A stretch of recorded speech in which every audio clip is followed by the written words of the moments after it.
आइए छात्रों, ऑनलाइन हिंदी शिक्षण के तहत जानते हैं समास और उसके भेद। ठीक है, तो हम लोग पढ़ेंगे समास। समास का अर्थ है सम आस, अर्थात पास लाना। ठीक है, पास लाने का अर्थ है कि शब्दों को करीब लाकर उसको थोड़ा छोटा बनाना समास कहलाता है।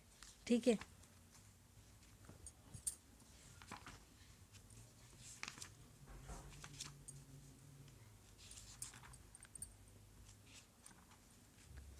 इसकी परिभाषा है परस्पर संबंध रखने वाले दो या दो से अधिक शब्दों को मिलाकर जब नया सार्थक शब्द बनाया जाता है तो उस मेल को समास कहते हैं। संस्कृत धातु अस अर्थात संक्षेप करना। अस का क्या अर्थ होता है? संक्षेप करना में सम उपसर्ग जोड़कर समास शब्द का निर्माण हुआ, जिसका अर्थ है समाहार या मिलाप। इस प्रकार हम पाते हैं कि समास का वास्तविक अर्थ संक्षेपीकरण हुआ, शॉर्ट। चंद्र के समान मुख को हम चंद्रमुख भी कहते हैं।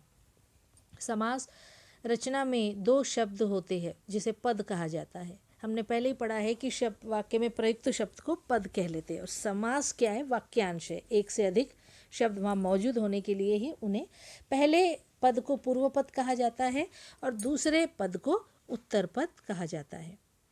उदाहरण के तौर पर, एकलव्य ने अंगूठा काटकर गुरु के लिए दक्षिणा दी, तो वो शॉर्ट में कैसे हुआ देखिए। एकलव्य ने अंगूठा काटकर गुरु दक्षिणा दी, तो के लिए यहाँ पर कट गया। महान है जो देव उन्हें पुष्प चढ़ाओ, अर्थात महादेव को पुष्प चढ़ाओ। चारों राह का समूह है, सावधानी से चलो, चौराहा है, सावधानी से चलो। अनेक शब्दों को संक्षिप्त करके नए शब्द बनाने की प्रक्रिया समास कहलाती है। दूसरे शब्दों में कम से कम शब्दों में अधिक से अधिक अर्थ प्रकट करना समास कहलाता है। समास के नियमों से निर्मित शब्दों को समस्त पद कहते हैं। सामासिक शब्दों के बीच के संबंधों को स्पष्ट करना समास विग्रह कहलाता है। विग्रह के पश्चात सामासिक शब्दों का लोप हो जाता है। जैसे सामासिक शब्द यानी कारक शब्द, जैसे राजपुत्र, राजा का पुत्र। पूर्व पद और उत्तर पद, तो इसमें राज क्या है? पूर्व पद है, और पुत्र है उत्तर पद। पहले पद को पूर्व पद और दूसरे पद को उत्तर पद कहते हैं। जैसे गंगा जल में गंगा पूर्व पद है और जल उत्तर पद। समास के कितने भेद है देखेंगे? 6 भेद है। तत्पुरुष, अव्ययी भाव समास, द्वंद्व समास, बहुव्रीहि समास, कर्मधारय समास, द्विगु समास। अब पहले जानते हैं अव्ययी भाव। जिस समास का पूर्व पद प्रधान हो और अव्यय हो उसे अव्ययी भाव समास कहते हैं। इसमें पहला शब्द प्रधान होता है और समास से जो शब्द बनता है वह अव्यय होता है। तो अव्यय हमें पहले पढ़ना होगा। पीछे दिया गया अव्यय चैप्टर, आप उसको एक बार देख लीजिए। मेरे ख्याल से यहाँ पर पिछले विशेषण के बाद अव्यय चैप्टर दिया गया। जैसे हमने कारक को हल किया, उसी तरह अगर हम अव्यय को हल करेंगे तो हमें अव्यय शब्द समझ में आ जाएंगे। समस्त शब्द के अव्यय रूप में उपस्थित होने के कारण इस समास का नाम अव्ययी भाव पड़ा है। संस्कृत में अव्ययी भाव समास में पूर्व पद अव्यय होता है और उत्तर पद संज्ञा या विशेषण जैसे भरपेट, यथासंभव, यथास्थान, यथा योग्य आदि। लेकिन हिंदी समासों में इसके अपवाद स्वरूप पहला पद संज्ञा तथा विशेषण भी देखा गया। जैसे हाथों हाथ, यहाँ डैश दिया गया है, हाथों हाथ, और उसका विशेषण है हर घड़ी। ठीक है, तो आगे देखेंगे हम कि समस्त पद यानी एक बनाना वर्ड, और समास विग्रह करना यानी जैसे हम संधि विग्रह करते हैं उसी तरह अलग अलग करना। आजीवन का अर्थ है जीवन भर। आमरण का अर्थ है मरण तक। यथाशक्ति का अर्थ है शक्ति के अनुसार। भरपेट का अर्थ है पेट भरकर। हर रोज़ का अर्थ है रोज़ रोज़। रातों रात का अर्थ है रात ही रात में। प्रतिदिन का अर्थ है प्रत्येक दिन। बेशक अर्थात शक के बिना। निडर अर्थात डर के बिना। निसंदेह अर्थात बिना संदेह के। अब आगे देखते हैं हम तत्पुरुष समास। तत्पुरुष समास, जिस समास का उत्तर पद प्रधान हो और पूर्व पद गौण हो उसे तत्पुरुष समास कहते हैं। जैसे तुलसीदास अर्थात तुलसी द्वारा कृत। तो इस तत्पुरुष में हमें 4 प्रकार है: कर्म तत्पुरुष, करण तत्पुरुष, संप्रदान तत्पुरुष, अपादान तत्पुरुष, संबंध तत्पुरुष, अधिकरण तत्पुरुष। तत्पुरुष समास के उदाहरण हैं। कर्म तत्पुरुष के उदाहरण देखिए, समस्त पद, और इसमें कारक कौन सा है? को। यश प्राप्त, यश को प्राप्त। ग्राम गत, ग्राम को गया हुआ। रथ चालक, रथ को चलाने वाला। जेब कतरा, जेब को कतरने वाला। करण तत्पुरुष समस्त पद, समास विग्रह है। भयाकुल, भय से आकुल। शोकग्रस्त, शोक से ग्रस्त। मदांध, मद से अंधा। मनचाहा, मन से चाहा। अगला है संप्रदान तत्पुरुष। हमने देखा कि इसके पहले चैप्टर में जब हमने कारक पढ़े हैं तो वो जो है कारक के सारे प्रकार तत्पुरुष समास के प्रकार हमको दिखाई देते हैं सेम। तो अगर हमें कारक हमने अच्छी तरह से पढ़ लिया तो हमारे लिए तत्पुरुष समास भी इजी हो जाता है। संप्रदान, अब उसके जो ये के लिए है वो संप्रदान कारक है, तो इसीलिए उसी कारक का नाम इस समास को पड़ गया। अब देखिए संप्रदान तत्पुरुष, देशभक्ति, देश के लिए भक्ति। रसोई घर, रसोई के लिए घर। राह खर्च, राह के लिए खर्च। यहाँ से में आता है क्या? राह में खर्च, राह से खर्च, ऐसा कुछ नहीं आ सकता। इसलिए स्नान, घर, स्नान के लिए घर। अपादान तत्पुरुष, देश निकाला, देश से निकाला। कामचोर, काम से जी चुराने वाला। धनहीन, धन से हीन। पाप मुक्त, पाप से मुक्त। जलहीन, जल से हीन। अब आगे देखते हैं संबंध तत्पुरुष। संबंध तत्पुरुष जो है, जहाँ संबंध कारक की विभक्ति का, की, का लोप हो उसे संबंध तत्पुरुष कहते हैं। जैसे सेनापति, सेना का पति। पराधीन, पर के अधीन। राज दरबार, राजा का दरबार। श्रमदान, श्रम का दान। राजपुत्र, राजा का पुत्र। अधिकरण तत्पुरुष का अब देखेंगे, जहाँ अधिकरण ऑन द, इन द है ना, वो आपने पढ़ा होगा। वैसे ये में, पर इत्यादि का लोप हो जाता है। गृह में प्रवेश। नरोत्तम, नर में उत्तम। पुरुषोत्तम, पुरुष में उत्तम।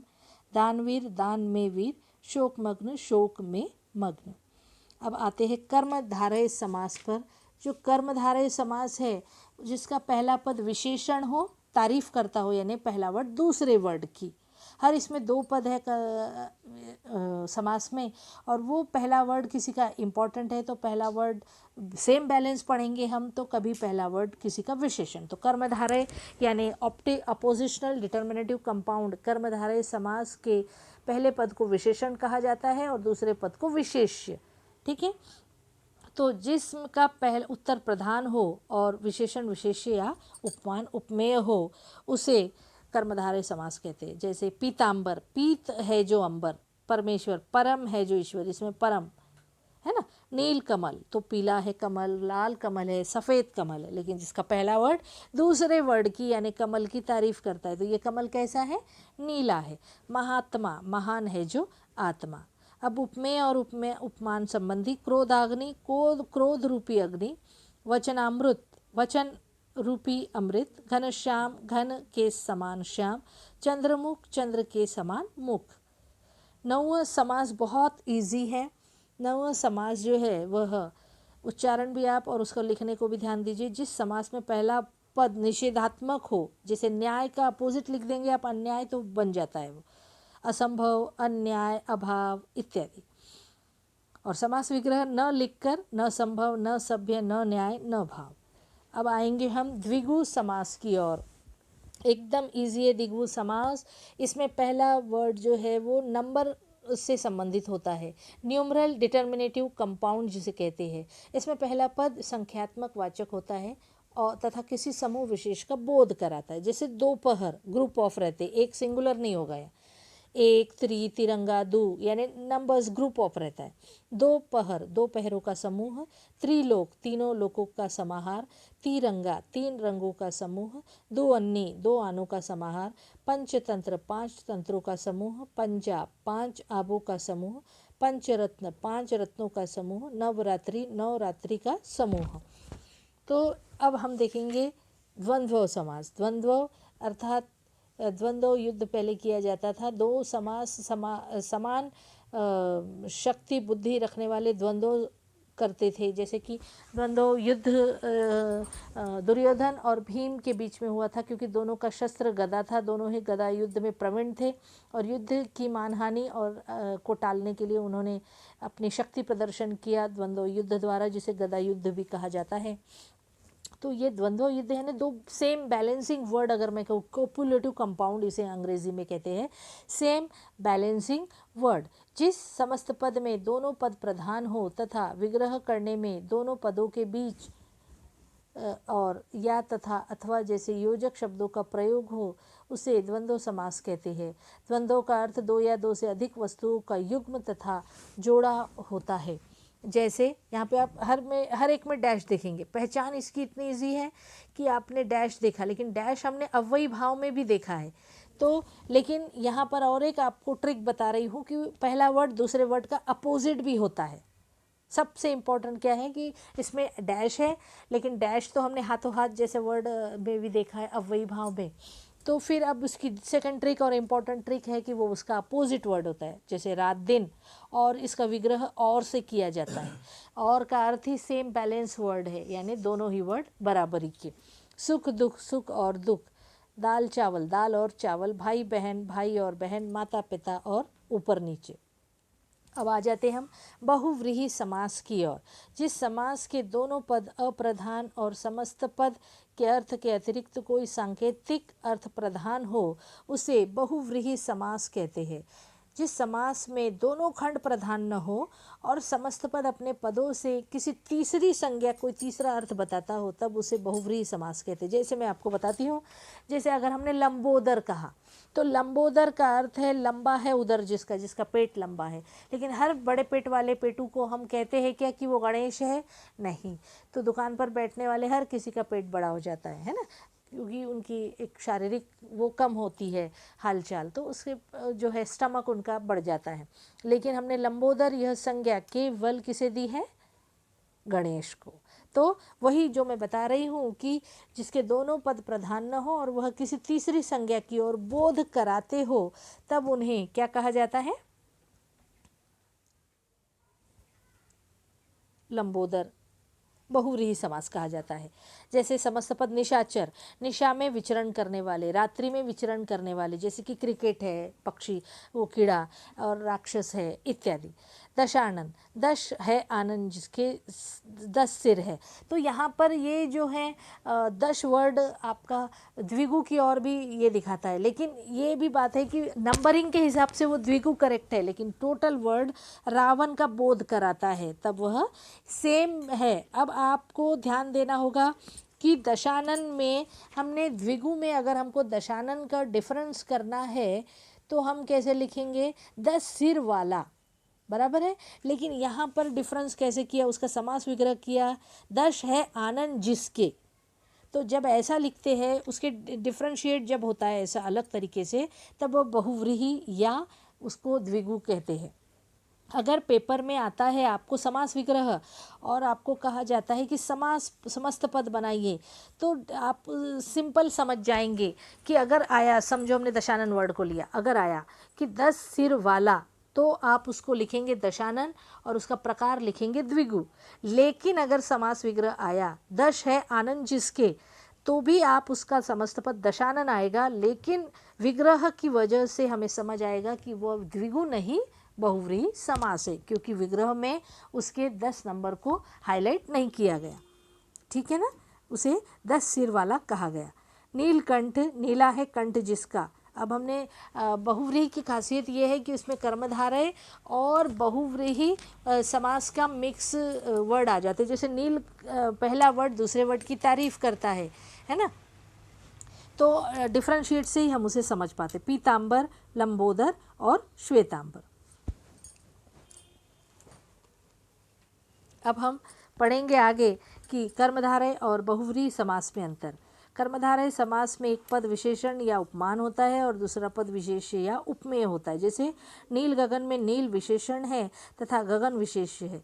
इसी तरह चरण कमल में चरण उपमेय है और कमल उपमान है। बहुव्रीहि समास में समस्त पद की किसी संज्ञा के विशेषण का कार्य करता है। जैसे चक्रधर चक्र को धारण करता है जो अर्थात कृष्ण। कुछ अन्य उदाहरण, नीलकंठ नीला है जो कंठ कर्मधारय, नीलकंठ नीला है कंठ जिसका अर्थात बहुव्रीहि। केवलम समास विग्रह से ये समझ पा रहे। लंबोदर मोटे पेट वाला कर्मधारय, लंबा है उदर जिसका बहुव्रीहि। महात्मा महान है जो आत्मा कर्मधारय, महान आत्मा जिसकी अर्थात बहुव्रीहि। कमल नयन कमल के समान नयनों वाला, कमल के समान नयन है जिसके बहुव्रीहि। अब देखेंगे द्विगु और बहुव्रीहि में अंतर। तो द्विगु समास का पहला पद संख्यावाचक विशेषण होता है और दूसरा पद विशेष्य होता है, जबकि बहुव्रीहि समास में समस्त पद ही विशेषण का कार्य करता है। जैसे चतुर्भुज चार भुजाओं वाला द्विगु समास, चतुर्भुज चार है भुजाएं जिसकी अर्थात विष्णु। त्रिलोचन तीन लोचन वाला द्विगु, त्रिलोचन तीन है लोचन जिसके अर्थात शिव। दशानन 10 आननों का समूह द्विगु, 10 आनन है जिसके बहुव्रीहि। आइए अब अभ्यास कार्य देखते हैं। निम्नलिखित प्रश्नों के उत्तर दीजिए। नीला है जो कंठ, यह किस समास का उदाहरण है? कर्मधारय, बहुव्रीहि, तत्पुरुष, अव्ययीभाव। नीला है जो कंठ। आगे है घुड़दौड़ का समास विग्रह कीजिए। घोड़े जैसी तेज दौड़, घोड़े की दौड़, दौड़ने वाला घोड़ा, घोड़ा और दौड़। देश निकाला में कौन सा समास है? अभी आप ये एक एक कर मुझे बताना है। तत्पुरुष, द्विगु, द्वंद्व, कर्मधारय। देश से निकाला अलग होने के अवस्था में। असभ्य में कौन सा समास है? अव्ययीभाव, तत्पुरुष, नव, कर्मधारय। निम्नलिखित का समास विग्रह करे। गिरिधर, श्वेतांबर, नवरात्र, त्रिनेत्र, दादा दादी।